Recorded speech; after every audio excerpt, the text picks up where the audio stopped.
ప్రవీణ్ పగడాల ఆ భౌతికాయానికి నివాళులర్పించారు నటి పొలిటికల్ లీడర్ వియాని గారు. ఎలా చూస్తారు ఈ ఘటన సంబంధించి? అనేక మంది అనేక అనుమానాలు వ్యక్తం చేస్తున్నారు. అనుమానాలే కదండి, ఇంకా అది ప్రూవ్ అవ్వలేదు. ప్రూవ్ అయినప్పుడు చట్టాలు తప్పకుండా న్యాయం చేస్తాయి అండ్ వాటికి తగిన చర్యలు గవర్నమెంట్ కూడాను తీసుకుంటాయి. వచ్చే వరకు మనం వెయిట్ చేయాలి. అంటే క్రైస్తవ సంఘాలతో పాటు మిగతా సంఘాలు దీన్ని హత్యగానే భావిస్తున్నాయి, అదే నినాదాన్ని చేస్తున్నాయి. ఎందుకంటే జరిగిన ఘటన కావచ్చు, మిగతా అంశాలు కావచ్చు, ఎలా చూడాల్సిన అవసరం ఉంది? అంటే ఎలా ఇప్పుడు మనకు అన్ని లైవ్లో వింటున్నాం, అనుమానాలు వ్యక్తపరుస్తున్నారు, చాలా బాధాకరంగా ఉంది.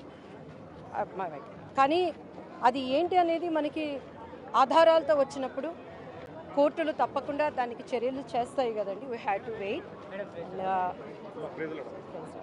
వారి కుటుంబానికి దేవుడు ఆదరణ ఇవ్వాలని కోరుకుంటున్నా. మున్ముందు ఇది జరగకుండా ప్రతి ఒక్కరు కూడా జాగ్రత్త కలిగి ఉండాలనేది నేను చెప్పాను. అంటే ఇప్పుడు జరుగుతున్న విచారణ పైన చాలా మంది అనుమానాలు వ్యక్తం చేస్తున్నారు, ఇంకా స్పష్టత రావాల్సింది అంటున్నారు. సిబిసిఐడి లాంటి దానికోసం డిమాండ్ చేస్తున్నారు, మీరేమంటారు? తప్పకుండానండి, ఆయనకు అన్యాయం జరిగి ఇట్స్ మర్డర్ అనేది తెలిసిందంటే క్రైస్తవ లోక ప్రార్థనలు అండ్ దానికి కావాల్సినవన్నీ కూడా తప్పకుండా తీస్తారు.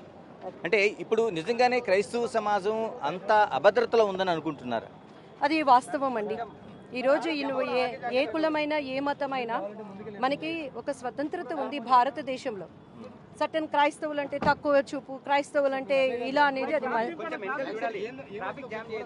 అది అన్నింటిలో జరుగుతున్నదే. సో అటువంటి భావన తీసేయాల్సిన బాధ్యత గవర్నమెంట్స్ మీద కూడా. ఏపీ ప్రభుత్వం చేస్తున్న ఏదైతే సమగ్ర విచారణ చేస్తామని చెప్తుంది, దాన్ని మీరు ఎలా చూస్తున్నారు? తప్పకుండా అండి, I trust in Chandrababu Naidu గారు. అది ఒక ఆయన అనుభవం ఉన్న నాయకులు. ఆయన ఈరోజు కూటమి కాకపోయినా కూడా టీడీపీలో నేను వర్క్ చేసి వచ్చాను. సో ఆయన తప్పకుండా న్యాయం చేస్తారు. I trust in Chandrababu Naidu గారు. అంటే ఎలా ఫైనల్గా ఏం చెప్తారు ఈ ఘటన సంబంధించి? ఒక నిమిషం, ఇది చాలా బాధాకరం, చాలా బాధాకరం. ప్రతి క్రైస్తవులు కూడా ఇటువంటివి జరగకుండా జాగ్రత్త తీసుకోవాలి. ముందు జాగ్రత్తతో మనం వెళ్ళాలి. అదే ఆయన వెనకాల ఎవరో ఒకళ్ళు ఉండుంటే ఈరోజు ఇటువంటి అనుమానాలకు మనకు తావు ఉండేది. ఫ్యామిలీతో మాట్లాడారు మీరు ఏమైనా? అమ్మ లోపల ఉన్నారండి, సో నేను వాళ్ళు డిస్టర్బ్ చేయదలుచుకోలేదు. Please, thank you. ఇది అంటే చాలా వరకు జరుగుతున్న విచారణ కావచ్చు, మిగతా అంశాలు కావచ్చు, ఒక సమగ్ర విచారణ జరగాలనేది చాలా వరకు విశ్వసిస్తున్నట్లు దివ్యవాణి కూడా చెప్తున్నారు.